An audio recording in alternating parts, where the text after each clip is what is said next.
പിതാവിൻ്റെയും പുത്രൻ്റെയും പരിശുദ്ധരൂപിയുടെയും നാമത്തിൽ ആമേൻ.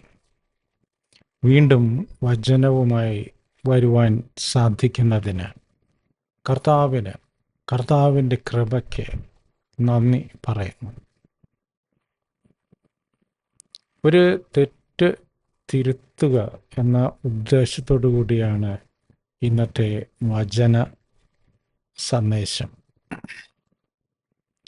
ഇപ്പോൾ നമ്മുടെ ചുറ്റുപാടും വളരെയധികം ആളുകൾക്ക് ജോലിയെല്ലാം നഷ്ടപ്പെടുകയോ നഷ്ടപ്പെടും എന്ന ഭീതിയോ എല്ലാം ആയി അങ്ങനെ ജീവിക്കുന്ന ഒരു യുഗത്തിലാണ് നമ്മൾ ജീവിക്കുന്നത്. ഒരു സൈഡിൽ AI വരുന്നു, ഒത്തിരി ജോലികൾ അവിടെ പോകുന്നു. വേറൊരു ഭാഗത്ത് യുദ്ധം. അങ്ങനെ ലോകത്തിൻ്റെ സ്ഥിതി ആകമാനം മറിഞ്ഞിരിക്കുന്ന ഒരവസരത്തിലൂടെ ആയിരക്കണക്കിന് ആളുകൾക്ക് ജോലി പോകുന്ന ഒരവസ്ഥയിലൂടെയൊക്കെ നമ്മൾ കടന്ന് പോയിക്കൊണ്ടിരിക്കുകയാണ്. ആ അവസരത്തിൽ ഞാൻ എൻ്റെ ഒരു അനുഭവം ലിങ്ക്ഡിൻ എന്ന സോഷ്യൽ മീഡിയയിൽ ഞാൻ പ്രസിദ്ധീകരിച്ചു. അതിൻ്റെ സത്ത ഇതാണ്: എൻ്റെ ഔദ്യോഗിക ജീവിതത്തിൽ 4-5 തവണ എനിക്ക് ജോലി നഷ്ടപ്പെട്ടിട്ടുണ്ട്. അതായത് 40 വർഷത്തിൽ 4-5 തവണ പെട്ടെന്ന് ജോലി നഷ്ടപ്പെട്ട അവസ്ഥകൾ എനിക്ക് ഉണ്ടായിട്ടുണ്ട്. അതിൻ്റെ ബുദ്ധിമുട്ടുകളും ഞാൻ അനുഭവിച്ചിട്ടുണ്ട്. പക്ഷെ പിന്നീട് നമ്മൾ തിരിഞ്ഞു നോക്കുമ്പോൾ ഈ ഓരോ നഷ്ടപ്പെടലുകളും ഒരു രക്ഷപ്പെടലിൻ്റെ ഒരു ആരംഭമായി കാണുവാൻ സാധിക്കുന്നു. അതിൻ്റെ ഒരു ഉദാഹരണം പറയുകയാണെങ്കിൽ, നാട്ടിൽ നല്ല ജോലിയൊക്കെ ആയിട്ട് സുഖമായിട്ട് സ്വന്തം വീട്ടിൽ മാതാപിതാക്കളുടെ കൂടെ ജീവിച്ചിരുന്ന ഞാൻ പെട്ടെന്ന് ഒരു ലേബർ പ്രോബ്ലം എല്ലാമായ കമ്പനി പൂട്ടുന്നു. അപ്പോൾ ഈ നാട്ടിൽ നിന്നും മാറിപ്പോയി വേറൊരു നാട്ടിൽ പോയി വാടക വീട്ടിൽ താമസം ആരംഭിച്ച് അവിടെ നിന്ന് പിന്നെ വിദേശത്തേക്ക് അങ്ങനെ പക്ഷെ 4-5 തവണ ജോലി പോയി. ഇന്ന് തിരിഞ്ഞു നോക്കുമ്പോൾ ആദ്യത്തെ ജോലി പോയില്ലായിരുന്നെങ്കിൽ നമ്മൾ ആ കംഫർട്ട് സോണിൽ തന്നെ നിന്ന് പോയേനെ. അപ്പോൾ ഇതിനെങ്ങനെ നമ്മൾ തരണം ചെയ്തു എന്നൊക്കെ ആ ലിങ്ക്ഡിനിൽ വളരെ സെക്യുലറായിട്ട് ഞാൻ ഒരു ആർട്ടിക്കിൾ പ്രസിദ്ധീകരിച്ചു. അത് കണ്ടമാനം ആളുകൾക്ക് അത് ഇഷ്ടപ്പെട്ടു. അത് ഉപയോഗത്തിലാകുമെന്ന് എനിക്കറിയില്ല, പക്ഷെ ഇഷ്ടപ്പെട്ടു. പക്ഷെ ഇത് പ്രസിദ്ധീകരിച്ചു കഴിഞ്ഞപ്പോൾ എൻ്റെ ഉള്ളിൽ ഒരു വലിയ സത്യം മറച്ചു വെച്ച കുറ്റബോധമാണ് എന്നിൽ ഉടലെടുത്തത്. എപ്പോഴൊക്കെ ഈ പ്രതിസന്ധികളിലൂടെ ഞാൻ കടന്നുപോയോ അപ്പോഴൊക്കെ ഞാൻ എൻ്റെ കർത്താവിനെ പൂർണ്ണ ഹൃദയത്തോടെ, അബ്ബാ പിതാവേ, എന്ത് ചെയ്യുമെന്ന് എനിക്ക് അറിഞ്ഞുകൂടാ, അങ്ങനെ രക്ഷിക്കണമേ എന്ന് വിളിച്ചപേക്ഷിച്ച കാര്യം ഞാനൊരു സെക്യുലർ ഫേസ് ആകാൻ വേണ്ടി ഈ ലിങ്ക്ഡിൻ മീഡിയയിൽ ആ കാതലായ കാര്യം ഞാൻ പറഞ്ഞില്ല. അതേസമയം മാനുഷികമായ കുറേ പൊള്ളയായ കാര്യങ്ങളൊക്കെ ഞാൻ പറഞ്ഞു. അത് മനുഷ്യർക്കൊക്കെ ഇഷ്ടപ്പെട്ടു. പക്ഷെ സത്യം ഞാൻ പറഞ്ഞില്ല. ആ സത്യം പറയുവാനാണ് ഞാൻ ഈ വീഡിയോ ചെയ്യുന്നത്. യോഹന്നാൻ 15-ാം അധ്യായം, മുന്തിരിച്ചെടിയും ശാഖകളും. ഞാൻ സാക്ഷാൽ മുന്തിരിച്ചെടിയും എൻ്റെ പിതാവ് കൃഷിക്കാരനുമാണ്. എൻ്റെ ശാഖകളിൽ ഫലം തരാത്തതിനെ അവിടുന്ന് നീക്കിക്കളയുന്നു. എന്നാൽ ഫലം തരുന്നതിനെ കൂടുതൽ കാക്കാനായി അവിടുന്ന് വെട്ടി ഒരുക്കുകയും ചെയ്യുന്നു.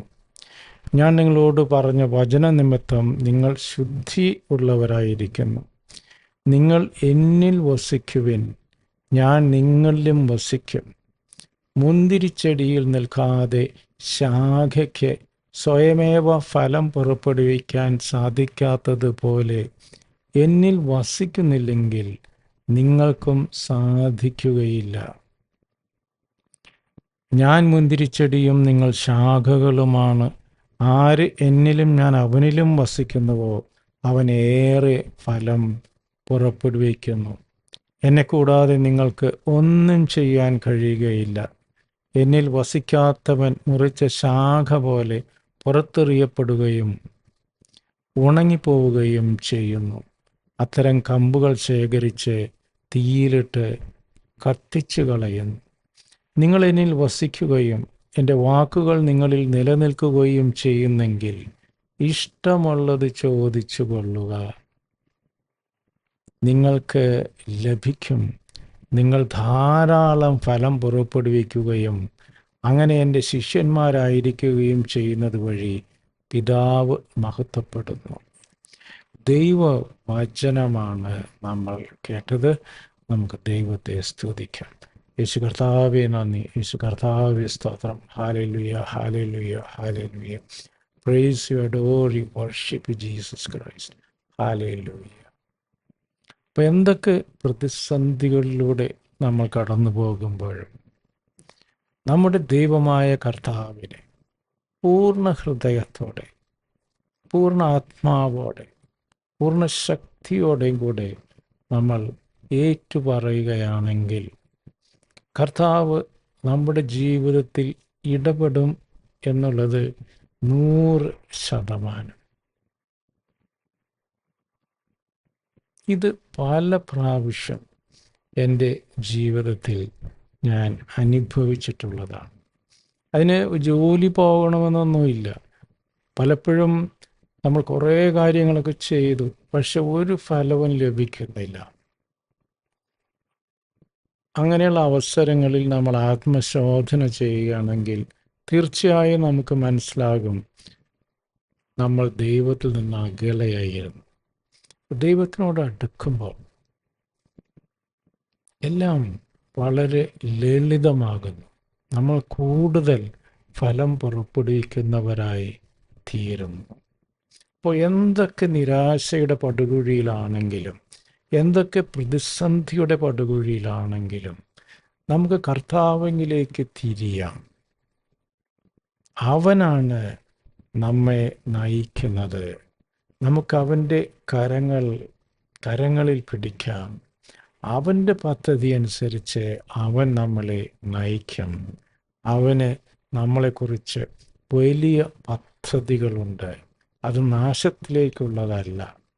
അപ്പോൾ എപ്പോഴൊക്കെ നമ്മൾ നമ്മുടെ കംഫർട്ട് സോണിൽ നിന്ന് പുറത്തേക്ക് വലിച്ചിഴക്കപ്പെടുന്നുണ്ടോ അതിൻ്റെ അർത്ഥം നമ്മൾ വളർച്ചയിലേക്കാണ്. നമുക്കത് ബുദ്ധിമുട്ടായിട്ടൊക്കെ തോന്നും, പക്ഷേ അടുത്ത നിമിഷം അത് നമുക്ക് നന്മയ്ക്കായി പരിണമിക്കുന്നു. കർത്താവിൻ്റെ പദ്ധതിയാണ് അതെങ്കിൽ നമുക്ക് കർത്താവിനോട് ചേർന്ന് നിൽക്കാം. കർത്താവിനോട് ചേർന്ന് നിന്ന് ജീവിക്കുവാനുള്ള കൃപയ്ക്കായി നമുക്ക് സർവേശ്വരനോട് പ്രാർത്ഥിക്കാം. യേശു കർത്താവേ നന്ദി, യേശു കർത്താവേ സ്തോത്രം. Hallelujah, hallelujah, hallelujah, hallelujah, hallelujah. Praise you, Jesus Christ. Adore you, Jesus Christ. Worship you, Jesus Christ. അങ്ങേ ഏറ്റുപറയുവാനുള്ള, അങ്ങേ ജീവൻ്റെ നാഥനായി സ്വീകരിക്കുവാനുള്ള കൃപയ്ക്കായി ഞങ്ങൾ അങ്ങയോട് അപേക്ഷിക്കുന്നു. അങ്ങ് ഞങ്ങളെ അനുഗ്രഹിക്കണമേ. ആമേൻ. God bless you. നിങ്ങളും എനിക്ക് വേണ്ടി പ്രത്യേകം പ്രാർത്ഥിക്കുമല്ലോ. ആമേൻ.